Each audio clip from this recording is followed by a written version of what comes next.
C'est toujours avec enthousiasme renouvelé que je préside la cérémonie solennelle de distribution des prix aux lauréats du concours général.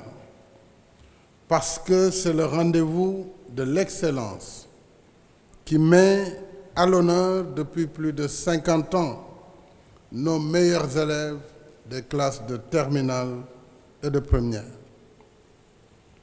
Cette fête célèbre également l'encadrement administratif et académique, ainsi que les parents d'élèves. Rien ne serait possible sans les uns et les autres. S'y ajoute que cette édition se tient dans un contexte d'amélioration des résultats aux différents examens scolaires, du CFE au baccalauréat, marquant ainsi la résilience de notre système éducatif malgré la rude épreuve de la pandémie de Covid-19. Au demeurant, les résultats du concours général de cette année révèlent que les élèves des séries scientifiques ont brillé non seulement dans leur discipline, mais aussi dans les matières littéraires, en s'adjugeant 61% des prix. Je me réjouis également de la parité presque parfaite. Sur 95 lauréats, nous avons 49 garçons et 46 filles, avec une fille comme meilleure élève en la personne de mademoiselle Fatou Niang du lycée d'excellence Mariama Ba. Bravo mademoiselle Niang pour ce palmarès.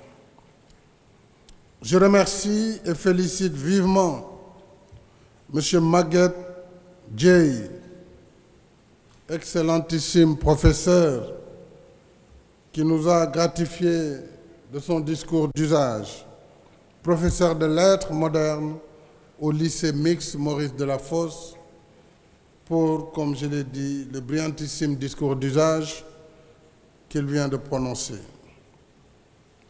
Professeur Dieye, vous êtes allé au fond des choses en abordant le thème pour un système éducatif ancré dans ses valeurs et ouvert aux compétences du XXIe siècle.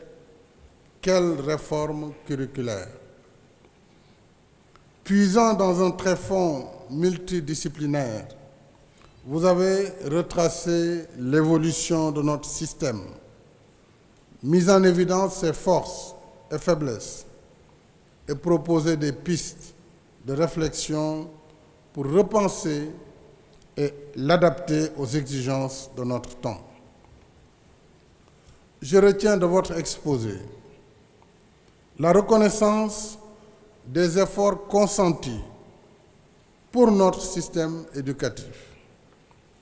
Je rappelle que le budget de l'éducation nationale est passé en effet de 432 milliards en 2011 à plus de 606 milliards en 2022.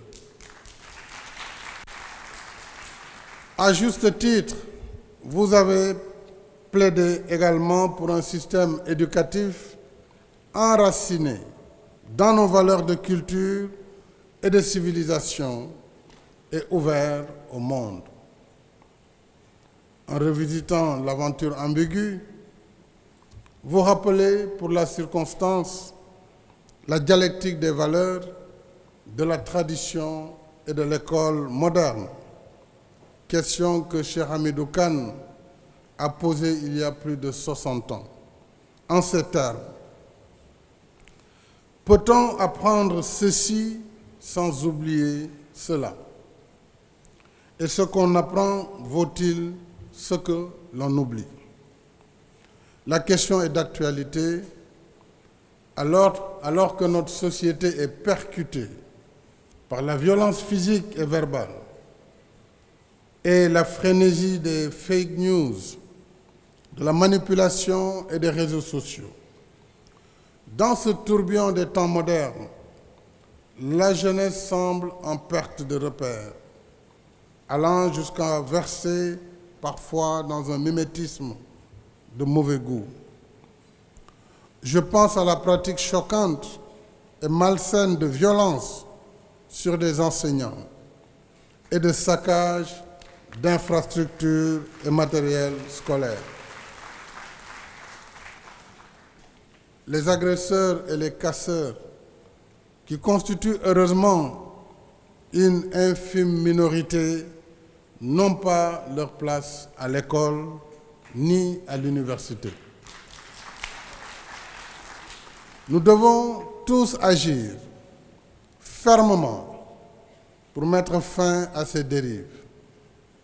Pouvoirs publics, partenaires sociaux, mais également les familles, responsables au premier chef de l'éducation de leurs enfants.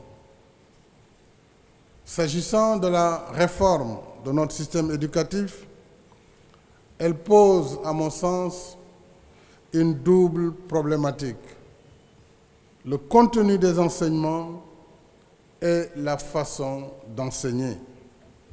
Je pense que certains spécialistes appellent cela la pédagogie inversée. Et vous l'avez brillamment évoqué.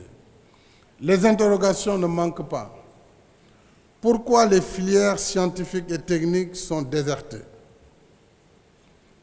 Pourquoi, après 7 ans de cursus, la majorité écrasante des apprenants ne parvient pas à parler anglais, alors que c'est la langue de communication par excellence à l'international? Quel est le degré de pertinence des contenus pédagogiques en instruction civique, en philosophie et en histoire et géographie? Ces questions ne sont pas exhaustives.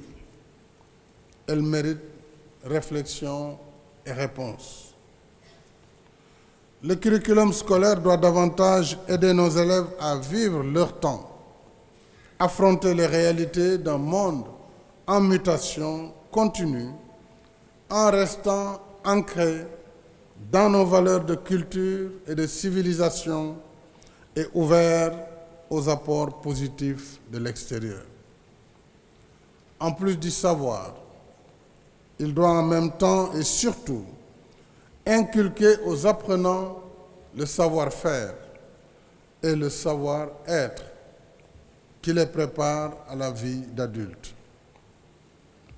C'est tout le sens des réformes que nous avons entreprises depuis plusieurs années et que le professeur Dieye a largement évoquées dans son discours d'usage. Il me suffit de mentionner au titre des innovations la création de lycées d'excellence sur la base d'une équité territoriale à Diourbel, Sédhiou et Kaffrine, en plus du lycée d'excellence Mariama Ba de Gorée. En outre, l'ouverture des classes préparatoires aux grandes écoles sera effective dès la prochaine rentrée scolaire. Et là, je vais m'arrêter, Monsieur le ministre de l'Éducation et Monsieur le ministre de l'Enseignement supérieur surtout. Ne nous prenez pas les meilleurs pour les envoyer à l'étranger, maintenant que nous allons ouvrir les grandes classes préparatoires au Sénégal.